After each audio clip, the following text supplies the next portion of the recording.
की शुरुआत एक लड़की और रेबका से होती है, जो कि समंदर किनारे कॉफी पीते हुए अपनी बॉयफ्रेंड को याद कर रही थी, जो कि अब उसकी जिंदगी में नहीं था। कहती है कि तुमने ये जो तोहफा मुझे दिया है इसको मैं कभी नहीं भूलूंगी।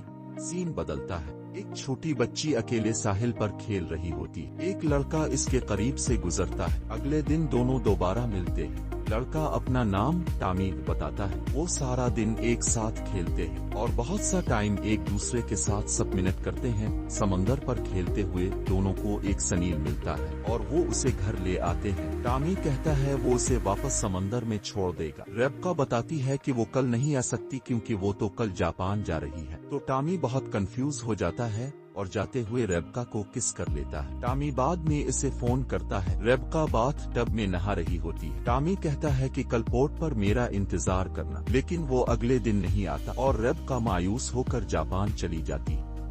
कई साल बाद रेबका दोबारा वापस आती। वो अपना पुराना घर साफ करती, अपना पुराना साइकिल निकालकर टॉमी से मिलने जाती है। टॉमी की माँ पहले इसे नहीं पहचानती क्योंकि वो बहुत सालों बाद आई थी। रेबका अपने दादा का नाम बताती है। फिर वो टॉमी का पता हासिल करती है। वहाँ टॉमी के कमरे में एक लड़की होती है। रेबका का दिल उसे कर शिकस्ता हो जाता है। पीछे से टॉमी आता है और उसे पहचान लेता है। वो दोनों बातों में मगन हो जाते हैं। टॉमी की दोस्त चुपचाप वहाँ से चली जाती। अगले दिन समंदर किनारे बैठे बात करते हैं तो रेबका पूछती है क्या तुमने किसी से मोहब्बत की। टॉमी अपने कपड़े उतार देता है और कहता है तुम पहली लड़की हो जिसके सामने मैंने ये निकाला है। वो समंदर में नहाने चला जाता है। घर पर रेबका पूछती है तुम पोर्ट पर क्यों न आए। तो टॉमी उसे एक माचिस की डिबिया देता है और कहता है सनील मर गया था, मैं टूट गया था। टॉमी ने इस सनील जो आज भी संभाल कर रखा हुआ था, जिससे साफ जाहिर था वो आज भी रेबका को पसंद करता है।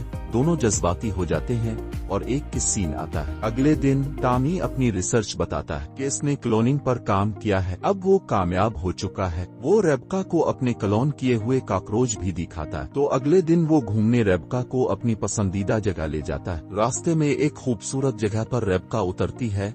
दूसरी तरफ टॉमी भी उतरता है कि एक तेज गाड़ी आती है और टॉमी को कुचल देती है। रेबका कुछ नहीं बोलती और खामोशी से गाड़ी में बैठ जाती है। इसको समझ नहीं आती कि ये क्या हो गया और कैसे हुआ। वो सारा दर्द अपने अंदर छुपा लेती है। कुछ दिन बाद रेबका समंदर पर टॉमी की तरह नहाती, जैसे इसने पहली बार रेबका के सामने सब कपड़े उतारे थे। फिर वो टॉमी की कब्र पर जाती है और कहती है मैं तुमको इस दुनिया में लाऊंगी, इसके लिए चाहे कुछ भी करना पड़े। टॉमी के वालिदैन से क्लोन की इजाजत मांगती है। माँ इनकार करती है मगर बाप इजाजत दे देता है। टाउन छोड़े कर जाते हुए टॉमी का डैड उसके टिश्यू कब्र से निकालने के कागजात दे देता है। रेबका अस्पताल जाकर टॉमी का क्लोन अपने पेट में ले लेती है। 9 माह बाद हम रेबका को फिर से अस्पताल में देखते हैं। जो क्लोन जो जन्म दे रही होती है वो टॉमी का क्लोन जन्म देती है और वो इसका नाम टॉमी ररके देती है। टॉमी अब 6 साल का हो चुका है। स्कूल में लोग उसे कबूल नहीं करते। बाकी बच्चों की माओं का शक होता है कि उनके बच्चे कैसे एक क्लोन के साथ पढ़ सकते हैं। इसी वजह से स्कूल से निकाल दिया जाता है। टॉमी का बर्थडे होता लेकिन क्लोन होने की वजह से कोई दोस्त भी नहीं आता तो रेबका बहुत रोती। वो शहर छोड़कर एक और जगह रहने लगते हैं। दोनों माँ बेटा खुश रहने लगते हैं। एक दिन खेलते हुए टॉमी रेबका के ऊपर अलिफ जाता और माँ के साथ मानूस होने लगता है, लेकिन रेबका को टॉमी का एहसास होने लगता है और उसकी फीलिंग अलग अंदाज में बदल जाती है। रेबका के जज्बात उलझने लगते। वो अपने एहसासात से लड़ती है। एक दिन टॉमी नौजवान बन चुका होता है। इसके साथ एक गर्लफ्रेंड होती है। रेबका जलती है लेकिन कुछ नहीं कहती। रात को टॉमी और उसकी गर्लफ्रेंड मस्ती करते हैं तो रेबका सब कुछ सुन लेती है और अपने एहसास जो छुपाती है। एक दिन टॉमी शरारत में माँ की शर्ट में सर डाल देता है। रेबका के जज्बात फिर उभरने लगते हैं। गर्लफ्रेंड सब समझ जाती है। एक दिन रेबका टॉमी के बिस्तर में चली जाती है। टॉमी समझता है कि वो गर्लफ्रेंड है, लेकिन जैसे ही समझ आता है वो खुद को अलग कर लेता है। इसकी गर्लफ्रेंड भी कमरे में आकर किस करने लगती है और टॉमी के साथ अल्टीमेट होने लगती है, मगर टॉमी रोक देता है।